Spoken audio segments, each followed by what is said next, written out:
affect the next ball. Christianity dictates the meaning of life quite plainly.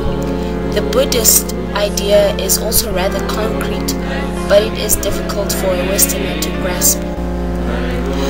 There are four noble truths. All of life is suffering. The source of suffering is desire. The cessation of desiring is the way to end suffering. And finally, the path to the end is eightfold. The end is represented by the end of rebirth and thus reaching nirvana. The meaning of life is to have a relationship with God. Once you have died, and if you have achieved this relationship with God, you are awarded with eternal bliss in heaven. When one thinks of suffering, they think of a sickly or depressed person, writhing in agony. Suffering, in the terms of the Four Noble Truths, is almost synonymous with dissatisfaction. A person sitting in water for a long time would become cold, but a person who has been in the hot sun would love to be in that same water. Humans' ultimate goal is to join God in heaven. The ultimate goal for all beings is to reach enlightenment and nirvana, otherwise known as the end of the cycle of rebirth. The Bible and the sutras have basic ideas with which a person should follow to reach their ultimate goal. To get a passage into heaven, the Bible gives basic rules to follow. These rules are known as the 10 Commandments. There are 5 Buddhist vows. You shall have no other gods before me. You shall not make yourself a carved image.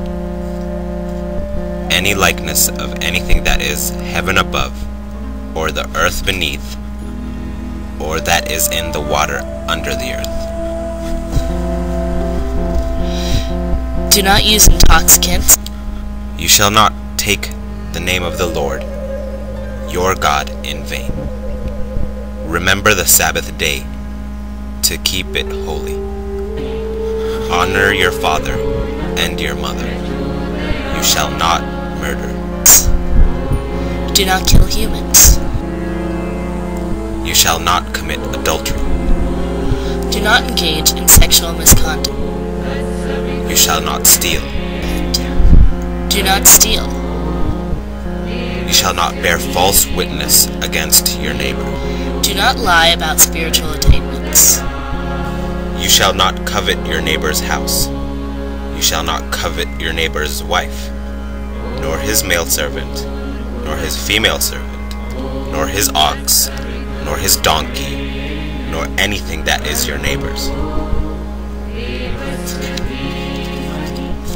Mainly, these basic rules to live by exist to improve a religious lifestyle and to prevent people from causing harm to the general well-being of others. God created everything, including heaven, earth, people, animals, and time. The world exists only if it's God's will that it be done. When God so chooses for the world to end, it will end. The universe has no end. At this time, it is in the stage of abiding. It shall then enter the stage destruction, where the world shall experience a significant change. It shall be followed by nothingness.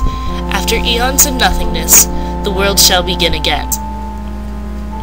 Buddhism and Christianity are two ancient religions which attempt to answer the questions: how did we get here? What is existence? Why are we here? What should we do while we are here? What is the meaning of life?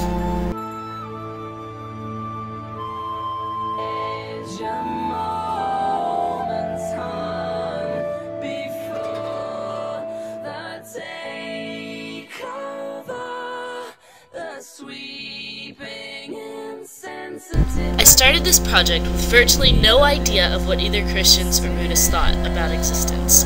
I personally have never been very religious. I have, however, been very interested in the thoughts and ideas of different religious groups. One main issue with this project was explaining the images which came to mind when I was researching these ideas. To a Westerner, non-existence is a very foreign idea. I'd heard about it before and I didn't quite get it. After researching this, I got a better sense of it. So I tried my best to explain the idea of non-existence as clearly as I could to friends. Trust me, I simplified